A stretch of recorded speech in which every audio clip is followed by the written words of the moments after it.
Bonsoir, il faudrait s'y habituer. Désormais, les jeudis à partir de 21h, vous suivrez votre émission à nous deux sur DNTV, 52 minutes d'échange sur des sujets d'actualité de toute nature. L'invité de ce jour se nomme Séraphin Kouah. Monsieur Séraphin Kouah est ingénieur en finance et contrôle de gestion. Il est par ailleurs le président directeur général du groupe École des IAE. Il soutient que l'innovation sociale et l'entrepreneuriat inclusif sont catalyseurs de développement économique. Comment? Nous le saurons tout à l'heure. Bonsoir et merci d'être venu, M. Séraphin Kouah. Oui, bonsoir, M. Lassiné. En tout cas, c'est avec beaucoup de joie qu'on vous reçoit aujourd'hui.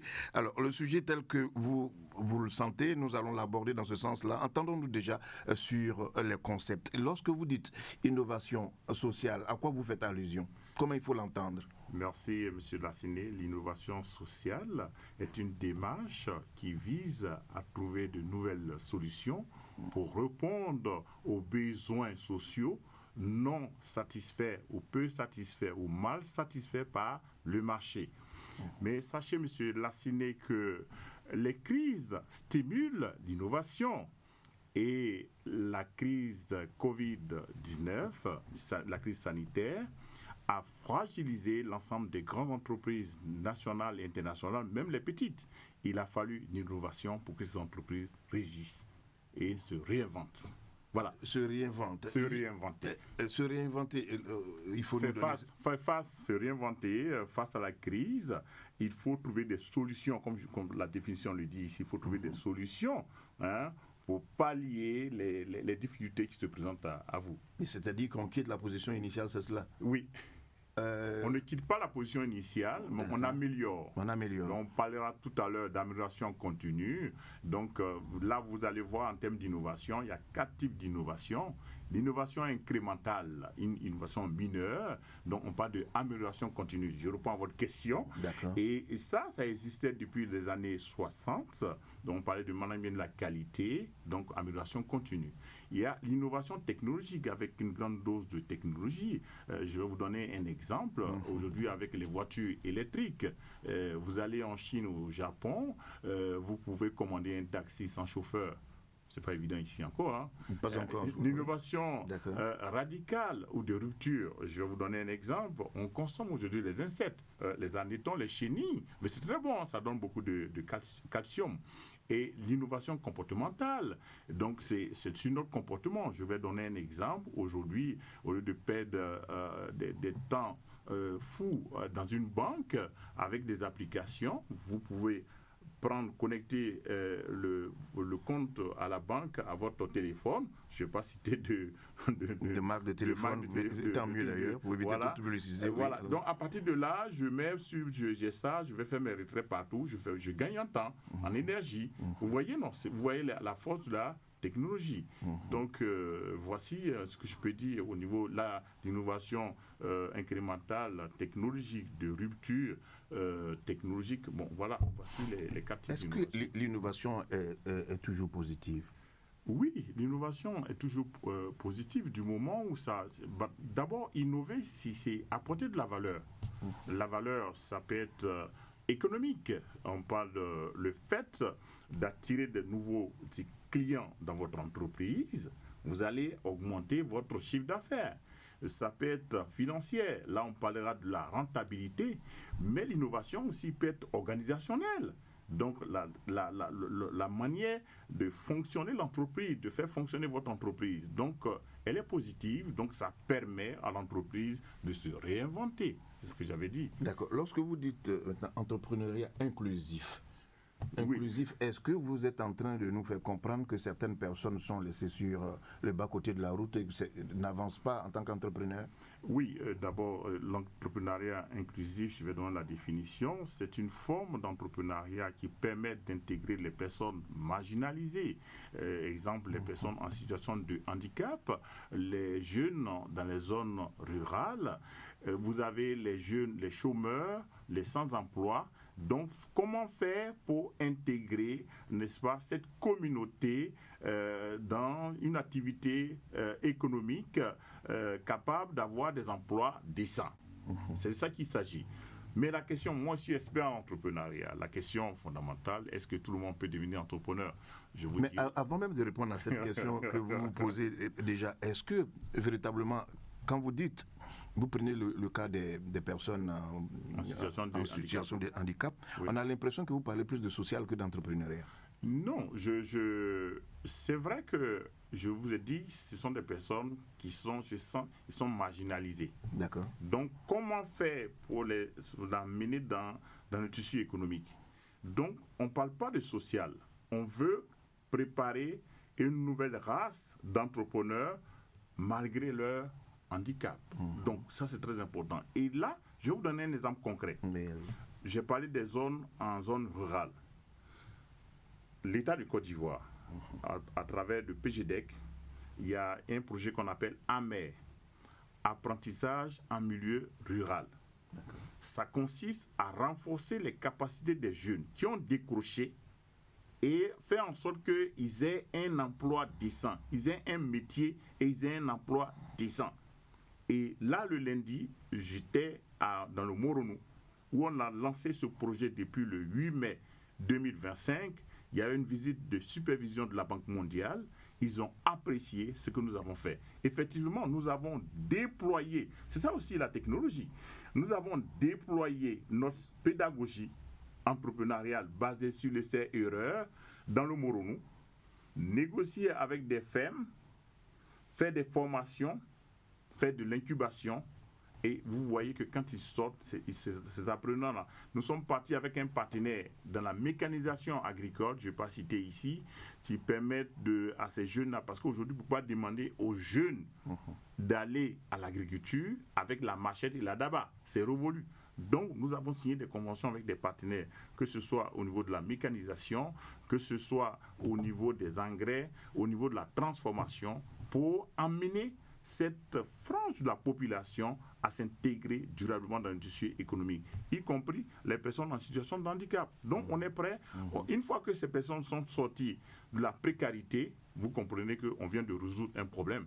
Donc on ne parlera plus de social, mais c'est de l'entrepreneuriat inclusif. Alors, c'est ce qui vous fait dire que l'innovation sociale et l'entrepreneuriat sont catalyseurs de développement? Et deux mots qui stimulent même l'économie, je peux dire. Parce que c'est deux mots très forts en entrepreneuriat. En entrepreneuriat, on dira l'unicité, la créativité est la clé de voûte du processus entrepreneurial. On ne peut pas parler d'innovation sans parler de résilience. Tout à l'heure, je vous ai dit que les entreprises ont fait face à une crise sanitaire. Il a fallu être résilient. Il a fallu innover pour résister, n'est-ce pas, à cette crise sanitaire. Et on a senti ça ici. Nous-mêmes, au niveau du secteur éducation-formation, quand il y a eu la COVID-19, nous avons assuré la continuité des cours parce qu'on avait au sein de notre institution les cours en ligne. Donc, vous voyez l'innovation. Donc, ça a permis de continuer les cours, d'assurer la continuité des cours. L'autre élément, ça me permet de réaliser une économie d'échelle. Parce qu'avant, je faisais des cours moi-même, des cours d'entrepreneuriat. Je devais me déplacer pour aller à Yopougon ou bien à Zaguié, Yamsokro. Il me faut un guide privé. Donc je gagne un temps, je suis dans mon bureau, je fais mon cours et les cours, les 5 écoles étant connectées, j'arrive à atteindre au moins 500 étudiants, 1000 étudiants à la fois. Vous voyez ce que je gagne? L'économie d'échelle, le temps, l'énergie. C'est ça la force de l'innovation. Dans toutes les entreprises. Tout de même, dans l'innovation, nous avons constaté qu'il y a souvent ce que l'on constate, la robotisation du travail, et certains métiers tendent à disparaître. Il n'y a pas que des avantages. Il faut tout dire à tout le monde, il ne faut pas cacher des inconvénients. Oui, mais je pense que le monde évolue. Hein. Les années 60, nous sommes en 2025. Et aujourd'hui, je pense que l'analphabète d'aujourd'hui, c'est celui qui ne saura pas utiliser l'IA. Parce que je ne parle même pas d'informatique. Parce que vous savez qu'on va commencer à former les gens en intelligence artificielle. J'ai même un exemple que je peux vous donner, une application. Vous pouvez, des personnes qui sont malades, qui ont le diabète niveau 2, tu peux créer l'application, dans la langue, ça va être en sénoufo, en naï, et vous dites que est-ce que cette nourriture peut consommer, automatiquement l'application va te répondre. Donc c'est ça. Donc c'est ça qu'il s'agit aujourd'hui. Donc la robotisation, c'est pas mauvais, c'est l'air du temps, il faut pouvoir s'adapter, mais je ne pense pas que la robotisation peut tout remplacer. Hein? C'est pas possible. D'accord, on a bien compris le concept que vous avez expliqué. Maintenant, disons un mot sur innovation, entrepreneuriat et développement. Est-ce qu'en le disant, on entend le dire modernisation forcément?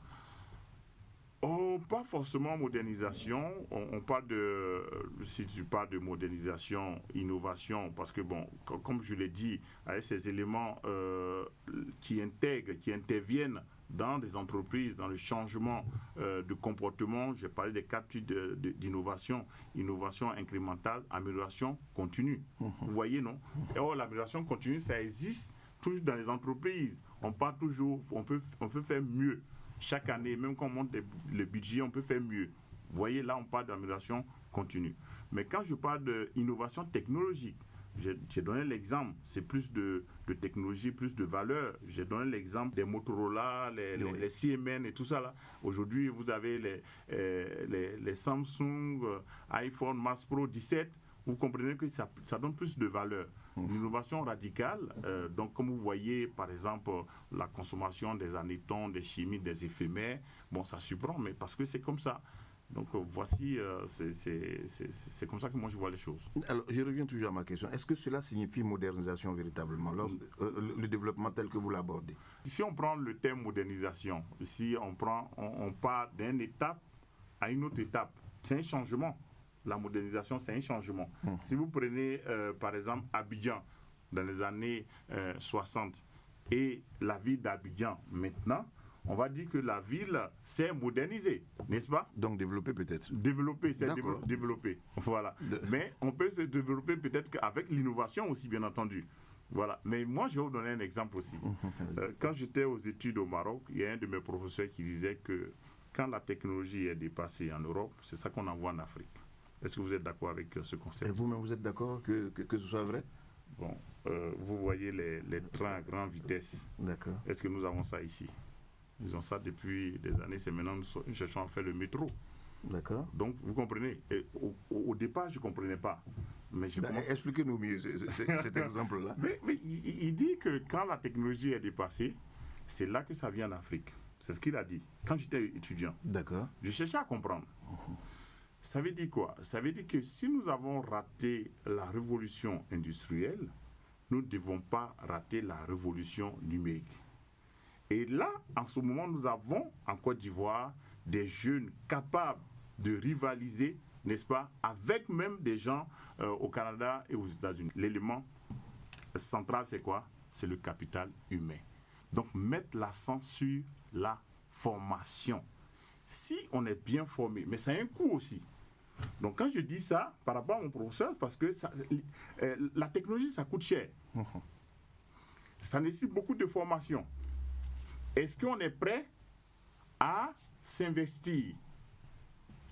Voilà la question qui reste posée. Et vous pensez qu'aujourd'hui, les États africains ne sont pas prêts à y aller? Je ne peux pas le dire parce que l'État de Côte d'Ivoire, si on voit au niveau du ministère de l'Enseignement supérieur et de la recherche scientifique, en tout cas dans la nouvelle loi sur l'enseignement supérieur, a introduit la formation ouverte à distance, FOAD, dans son programme, dans cette loi. Aujourd'hui, on a une université virtuelle en Côte d'Ivoire.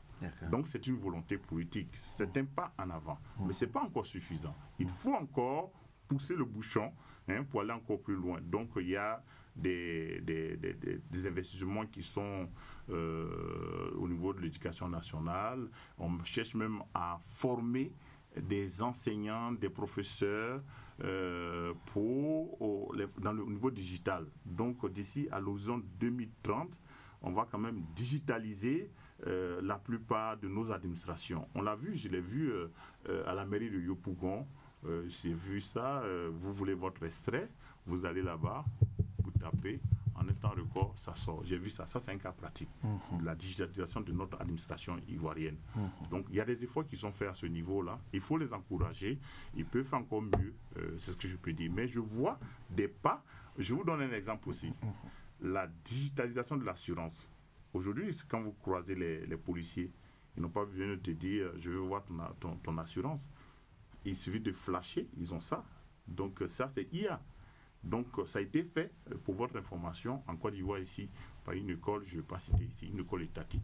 Je ne vais pas citer ici, mais vous voyez l'avancée notable. Donc je pense que déjà, il y a des signaux forts à ce niveau-là. L'État essaie de faire tout pour intégrer. Donc nous, formation, nous, fondateurs d'école, notre rôle aussi, c'est pour ça que depuis 2017, nous avons expérimenté la formation en ligne. Au départ, ce n'était pas évident. Hein. Maintenant, là, on a la fibre optique, ça marche bien, mais il y a encore des défis. Parce que pour une salle de formation, en moyenne, il te faut au moins 2 millions, parce qu'il faut payer l'écran, il faut payer la sonorisation de la salle, etc. Donc, il y a beaucoup de défis, c'est coûteux. Donc, il y a beaucoup de défis. Aujourd'hui, vous, en tant que spécialiste, lorsqu'on vous pose la question, ces défis-là, si vous devez les énumérer, quels sont les éléments que vous donnerez par quel ordre de priorité? Premièrement, la formation. Deuxièmement, les équipements. Troisièmement, accroître le budget concernant la numérisation. Voilà. Donc, voici donc la formation. Il commence d'abord par la formation, le capital humain. Il faut former la plupart des professeurs, des enseignants, pour qu'ils intègrent, on intègre dans le système éducatif la formation en ligne. Et ça va réduire. C'est vrai qu'il y a des efforts qui sont faits aujourd'hui avec les universités. On a l'université de Mans, de Bondoukou, près de 9 universités. Mais ça ne suffit pas. Vous voyez que le privé même absorbe aujourd'hui près de 45% des orientés des nouveaux bacheliers. Donc ça veut dire qu'il n'y a pas assez de place au niveau du public. Donc mais des efforts restent à faire. Mais avec les formations en ligne, je pense qu'on peut régler le problème de la massification dans nos universités. Vous parlez de la formation. Est-ce que aujourd'hui les Ivoiriens sont mieux formés et bien formés? Je voudrais partir d'un exemple simple. Nous avons certaines personnes qui sont diplômées ici, des masters, qui, lorsqu'elles vont à l'étranger, on les ramène à des bachelors ou même moins. Est-ce que ce n'est pas un élément qui nous parle? Bon, y a-t-il une explication? Vous qui êtes formateur, vous avez certainement vécu des exemples de ce type. Expliquez-nous quel est l'esprit. Ce qui manque aujourd'hui ici, c'est la pratique. C'est vrai, au niveau théorique, j'ai fait l'université, j'ai fait la faculté de sciences économiques, et je sais qu'à l'université, nous avons eu de bons enseignants, de bons professeurs en matière économique et tout ça. Donc je ne peux pas dire que la formation n'est pas de qualité. Mais par contre, au niveau de la pratique, c'est là que ça pose problème. Il faut mettre l'accent sur la pratique, donc la loi de Pareto 80-20. Donc je pense que c'est ce qui manque un peu. Nous, au niveau de l'école des entrepreneurs, nous avons la pratique est au cœur de notre système. Donc c'est pas pour se vanter. En 2023, on était la 5e école sur près de 300 établissements en Côte d'Ivoire. Aujourd'hui, quand vous arrivez dans notre centre d'incubation à Zaguié, nous avons des supports pédagogiques parce que tu ne peux pas faire l'agriculture sans avoir des supports pédagogiques. Vous avez une ferme école, on a même notre champ de cacaoyer. Donc, on a notre chocolat à nous. Donc, la chaîne des valeurs, la valeur ajoutée. Donc, les étudiants apprennent à faire des pépinières, ils vont faire le planting, ils vont entretenir, ils vont sortir la matière première, ils vont la transformer. On crée de l'emploi. Vous avez des étangs piscicoles. Vous savez, M. Lassiné, aujourd'hui, la consommation de la Côte d'Ivoire en poisson est près de 600 000 tonnes. Mais nous produisons 100 000 tonnes, 1/6. Voici un secteur dans lequel il faut orienter les jeunes Donc, nous, on fait des essais dans nos écoles. Je prends l'oignon.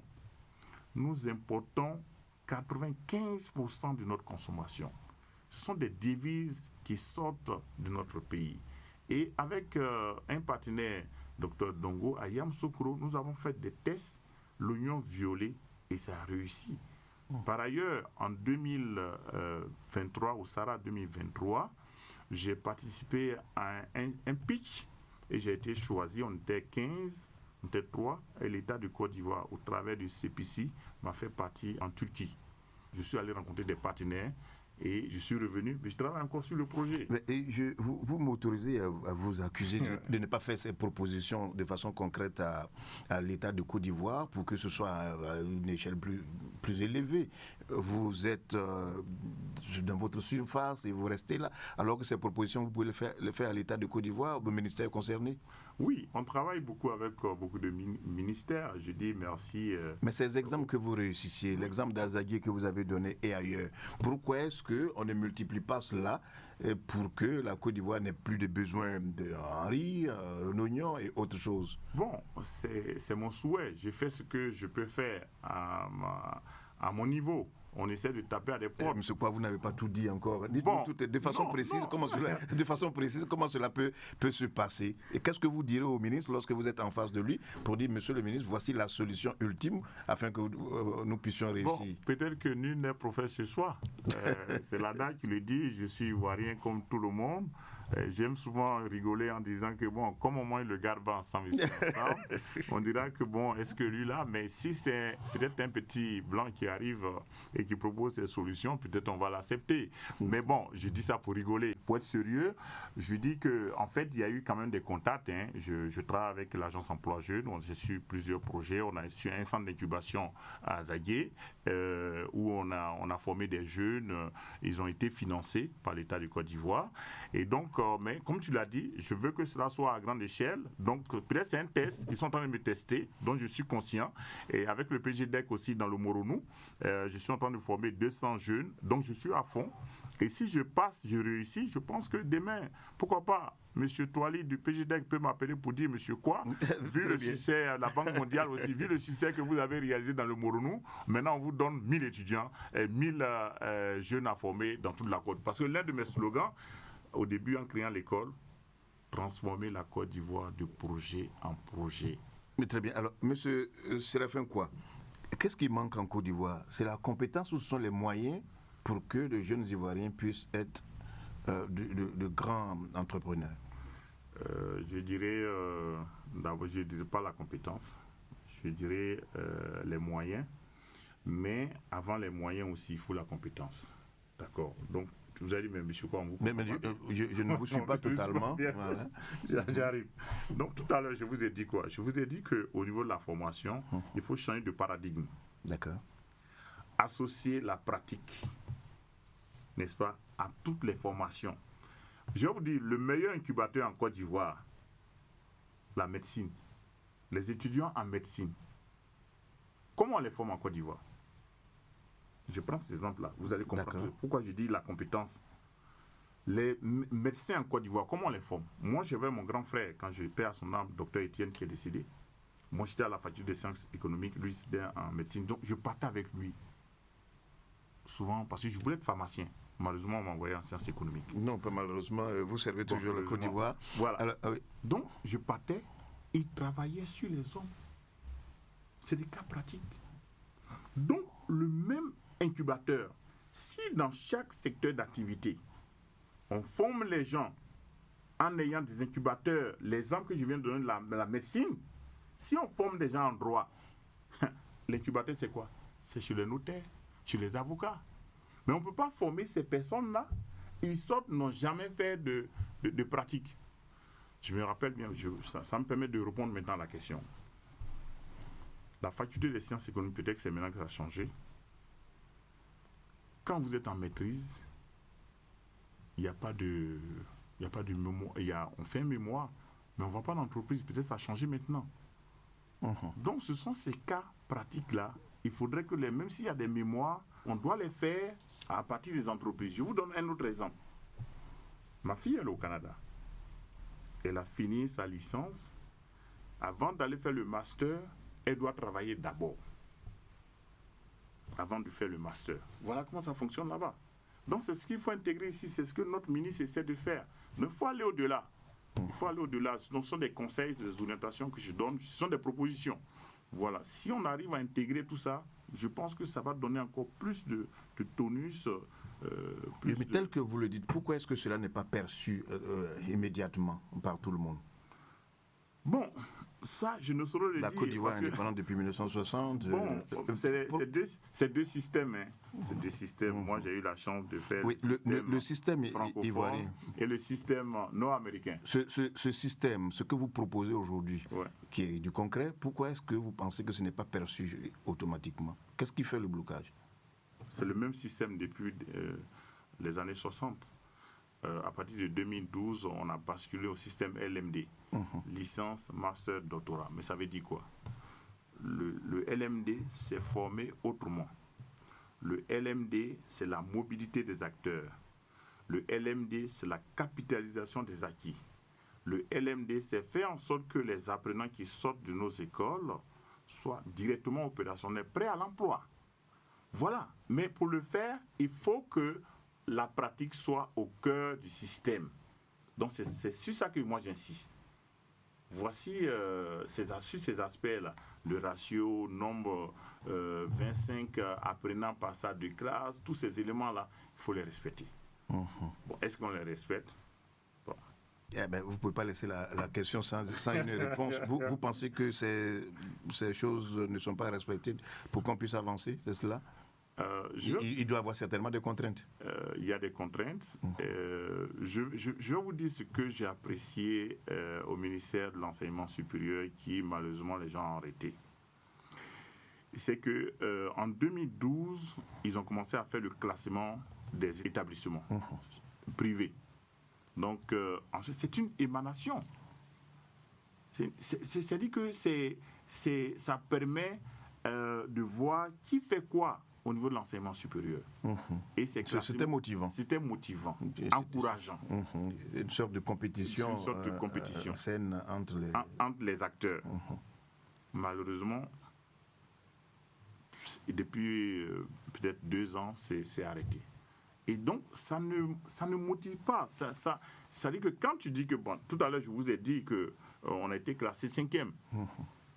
Mais quand je dis ça, c'est une satisfaction morale. Absolument. Mais quand on ne poursuit pas, on a donné par exemple des exemples. Pourquoi ne pas célébrer les écoles peut-être qui ont fait 100% au BTS par exemple? C'est pour encourager les fondateurs. Oui, je pense qu'il y a, ce n'est même plus un projet, il y a du concret dans ce sens-là avec la journée de l'excellence et tout. Oui. Monsieur Séraphin, quoi? Aujourd'hui, les Ivoiriens, vous avez posé une question à vous-même sans répondre, que tout le monde ne peut pas être entrepreneur et tout. La place des entrepreneurs aujourd'hui, des champions nationaux en Côte d'Ivoire, est-ce que vous pensez à cela tous les jours, qu'il faut des champions nationaux en Côte d'Ivoire? Oui. Est-ce qu'il y en a? Oui, il y en a. Il y en a. Peut-être qu'ils sont pas. Il y a des champions nationaux. Il y a des champions nationaux. Bon, moi, je suis dans mon secteur. Je ne veux pas me vanter que je suis D'accord. D'accord. On a la chance d'avoir un champion sur notre plateau. Mais je suis dans mon domaine. Je crois que je suis aussi. Tout le monde connaît maintenant l'école des entrepreneurs. Non, mais je ne voudrais pas parler de votre exemple. Voilà. Plutôt penser à ceux qui ne sont pas sur ce plateau. Il y a des champions nationaux. Ouais. Mais qu'est-ce qui fait la difficulté aujourd'hui pour qu'on ait ces champions comme au Nigeria, comme en Afrique du Sud, comme au Maroc? Oui, mais bon, je pense que les journées d'excellence aussi, ça a commencé déjà. Hein. C'est une bonne idée de la présidence de Côte d'Ivoire. Il faut continuer. Et donc, il faut d'abord recenser. Je vais être pragmatique. Hein. Prenons des secteurs d'activité. On recense 10 champions nationaux. On renforce leurs capacités. On les finance. On leur fixe des objectifs très clairs dans 5 ans. Voilà. Peut-être vous devez rembourser, mais voilà, à partir de ce que vous allez rembourser là, on va financer d'autres jeunes. Si on prend par exemple le secteur de l'éducation, on prend la santé, on prend le secteur de l'agriculture, le riz, le manioc, etc. Donc il y en a. Il y a des braves paysans qui sont là. Donc, premièrement, il faut les former. Il faut intégrer l'innovation, la technologie,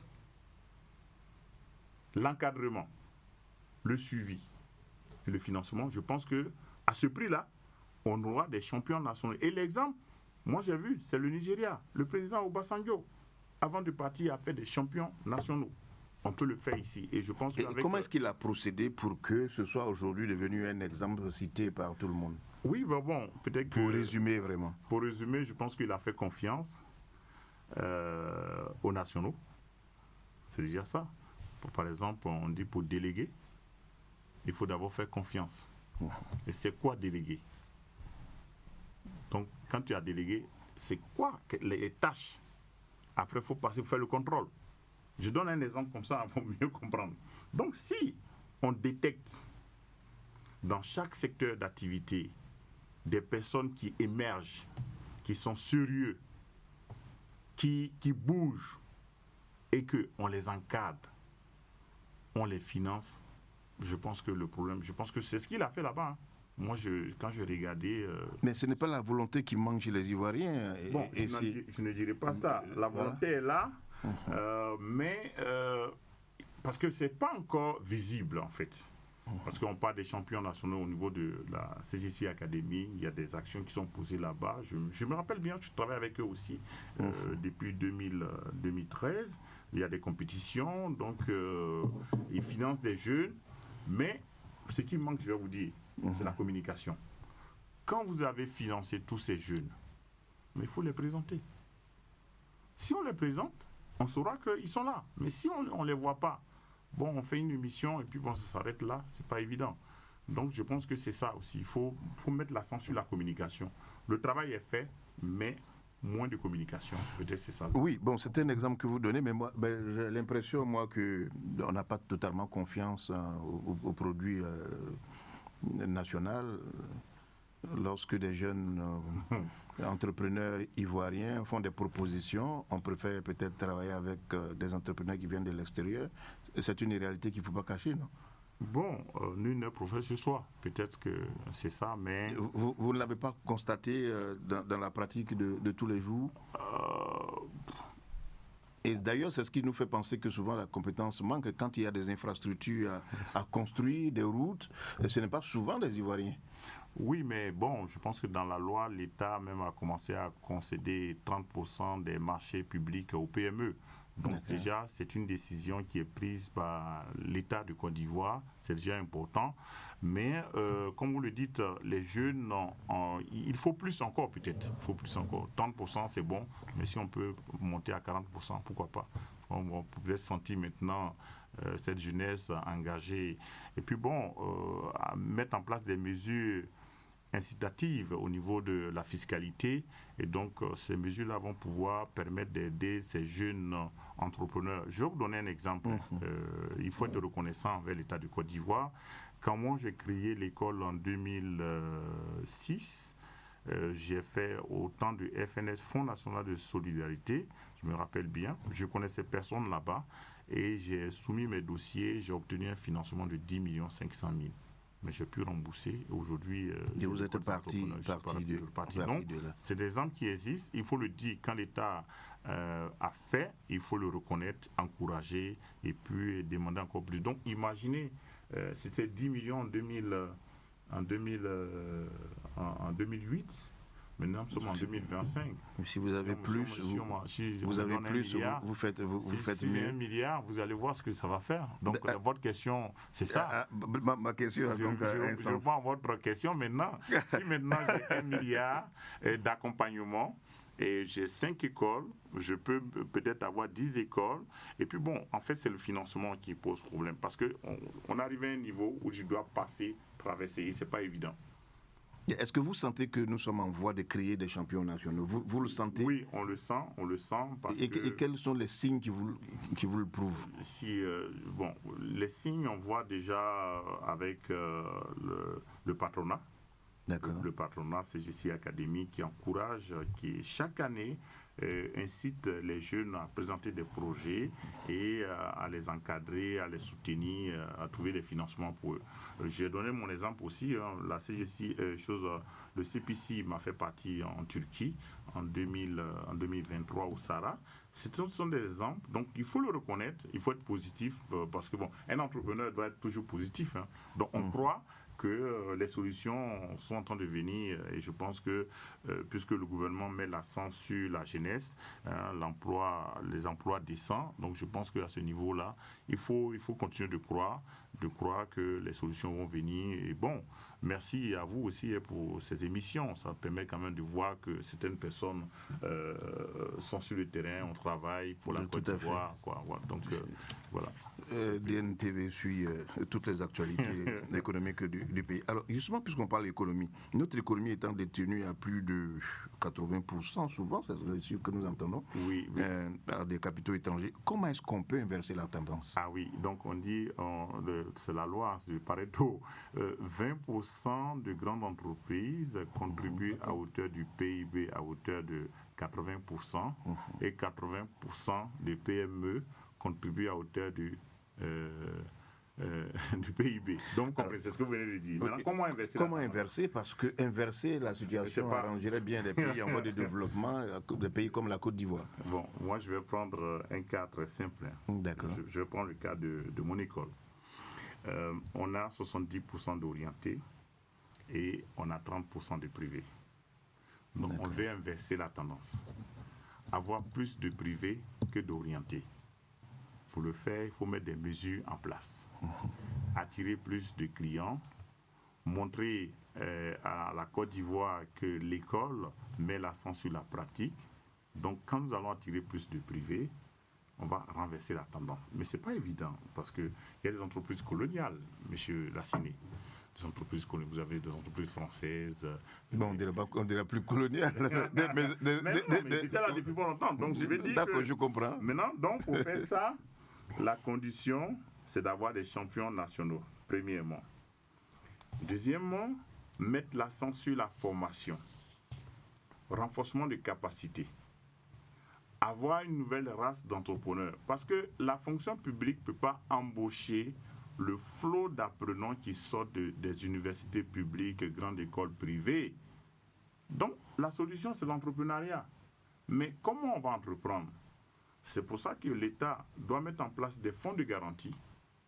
Et ces fonds-là, au travers des banques, pour pouvoir financer ces champions nationaux qui vont pouvoir rembourser et booster l'économie.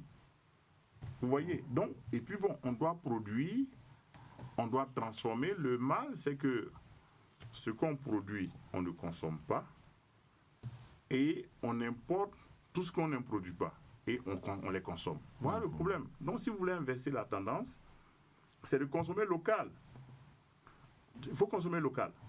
Donc, si on continue à importer, alors que, bon, on ne produit pas, je prends le riz local. Aujourd'hui, on continue d'importer. Je vous ai donné l'exemple du poisson. Je vous ai donné l'exemple de l'oignon. Donc, qu'est-ce qu'on peut faire pour inverser la tendance? C'est quoi? C'est d'encourager les jeunes à produire. Donc, j'ai donné l'exemple au Brésil. Quand les jeunes finissent leur formation, l'État leur offre des tracteurs avec un fonds de roulement qu'ils vont s'installer. Et maintenant, ce n'est pas une agriculture de cueillette, c'est une agriculture modernisée, mécanisée, en introduisant les capteurs, les drones pour pulvériser les champs, traiter les plants. C'est de cette façon-là qu'on peut renverser la tendance. Donc, on est là, on peut faire des propositions concrètes. Ça, c'est concret, là. Donc, imaginons, je donne un exemple palpable. L'agence emploi jeunes, qui est la structure qui accompagne les jeunes. Des écoles privées qui forment des jeunes en agriculture, qui font des plans d'affaires. Mais pourquoi ne pas mettre en place un système pour absorber tout ce qui arrive, pour les financer? On règle un problème, parce que là, on n'a plus besoin de formation, puisqu'ils ont été déjà formatés dans leur domaine. Tout ce qu'on a formé dans le métier du bâtiment, C'est ce que nous sommes en train de faire à l'intérieur avec le PGDEC. Vous êtes à Raou, à Bongouanou, en bateau, vous avez besoin d'un plombier, un maçon, vous venez à Abidjan. C'est comme ça que j'ai proposé le projet et le conseil régional a accepté. Maintenant, si on a besoin d'un maçon professionnel, mais le maçon, il est à Bongouanou, il est en bateau. Et l'impact, ça se voit, l'impact est net.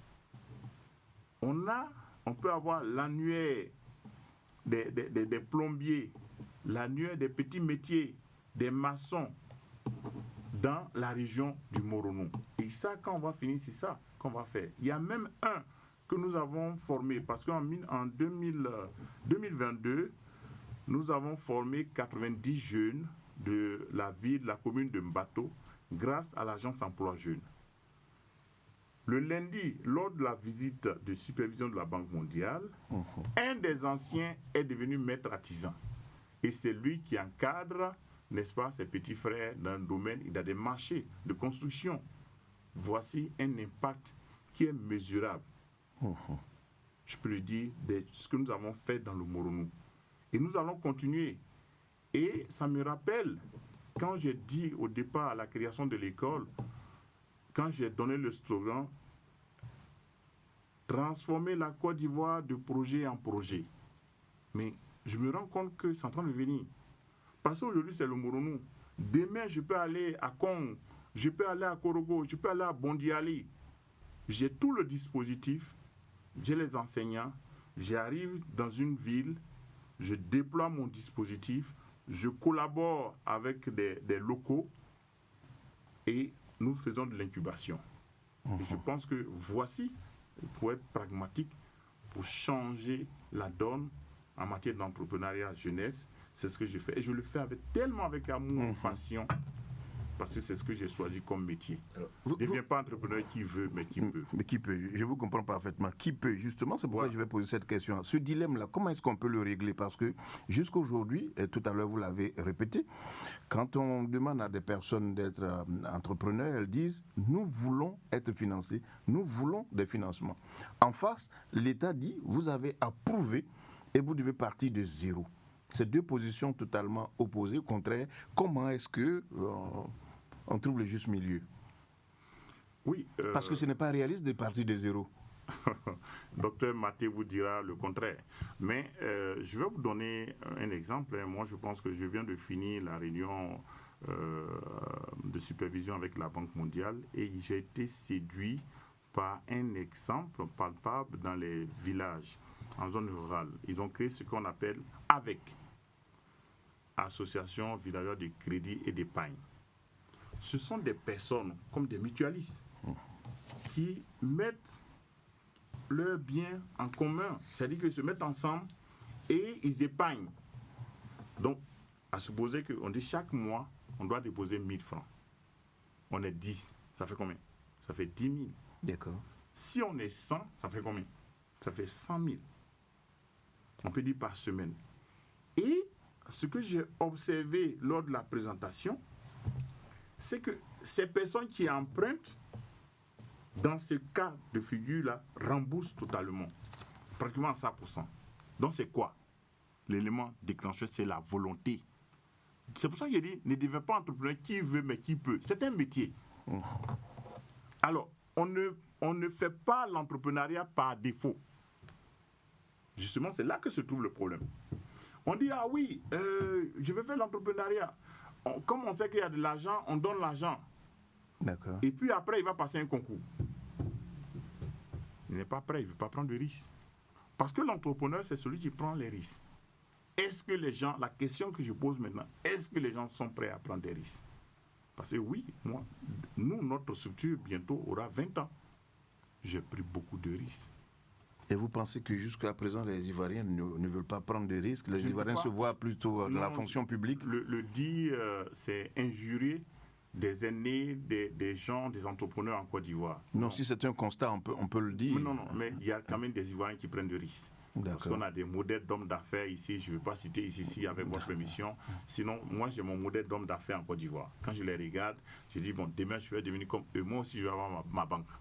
Mais, sauf qu'on peut les compter sur le bout de doigt, et puis ce sont les mêmes personnes. Oui, mais bon, quand même, ça va venir. Nous sommes en 2025. Regardez les formations. Quand j'ai fait ma formation à l'université à Laval avec un des grands de l'entrepreneuriat, il nous a dit comme ça que l'impact de l'entrepreneuriat pour sentir sur une économie, que c'est près de 20 ans. Il n'avait pas tort. Parce que DZIAE va avoir 20 ans. Vous voyez déjà. Donc, on a mis sur le marché aujourd'hui des jeunes entrepreneurs qui en veulent. C'est pour ça que je dis que je ne vais pas dire ça, parce que moi-même, j'ai formé des entrepreneurs. Et l'État aussi en forme. Et je pense que c'est en train de changer. De plus en plus, le langage est en train de changer. Tout le monde, des gens veulent aller dans l'entrepreneuriat jeunesse, veulent créer les PME. Beaucoup démissionnent des privés pour créer, j'en connais. Mais ça va changer. D'ici 5 ans, 10 ans, M. Lassiné, aujourd'hui, nous sommes en 2025. Invitez-moi en 2030 sur votre plateau. Je vais vous donner des statistiques claires de l'entrepreneuriat jeunesse en Côte d'Ivoire et des guettes privées. Parce que là, on a vu, là, quand il y a eu la CAN, le Nigeria, ils sont venus avec près de 15 guettes privées. Tout à fait. L'Afrique du Sud. Presque pareil. Pareil. Mais nous, il y a combien de guettes privées? Très bien. En tout cas, la promesse qu'on vous fait, c'est qu'en 2030, on vous invitera sur ce plateau. Je vais venir. Et pour peut-être je viendrai en guette privée. Tout à fait. On sera bien content de vous accueillir. Alors, pour terminer complètement, c'était vraiment un plaisir d'échanger avec vous sur ce sujet. Pour terminer, quel est le message que vous pourriez lancer afin qu'on vous écoute et que nous créions en Côte d'Ivoire des champions nationaux? Merci. Je dirais à tous les jeunes de Côte d'Ivoire que l'État-providence est terminé.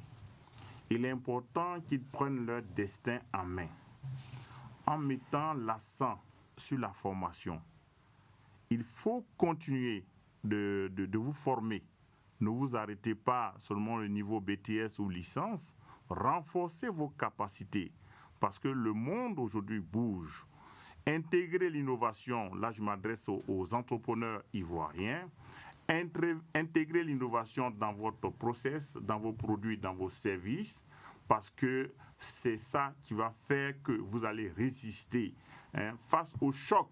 Parce qu'aujourd'hui, ce ne sont pas les entreprises, les grandes entreprises qui vont absorber les petites entreprises, mais ce sont les entreprises réactives qui vont même absorber les grandes entreprises. Et si vous intégrez l'innovation dans votre entreprise, la technologie, tout ce qui se passe, je pense que vous allez faire face, n'est-ce pas, aux défis du moment. Merci beaucoup, M. Séraphin Kouah. Je rappelle que vous êtes ingénieur en finance et contrôle de gestion et par ailleurs président, directeur général du groupe École DZIAE. Merci de nous avoir aidé à comprendre ce thème, l'innovation sociale et l'entrepreneuriat inclusif sont des catalyseurs du développement économique. Merci. En 2030 pour le rendez-vous. C'est promis, nous vous recevrons sur ce plateau. Merci à vous, chers téléspectateurs. Vous venez de suivre notre émission à nous deux sur DNTV avec comme invité Séraphin Kouah, le président directeur général du groupe DZIAE. Il a expliqué comment l'innovation peut nous conduire au développement. À nous deux, c'est tous les jeudis à partir de 21h sur DNTV. Bonne soirée.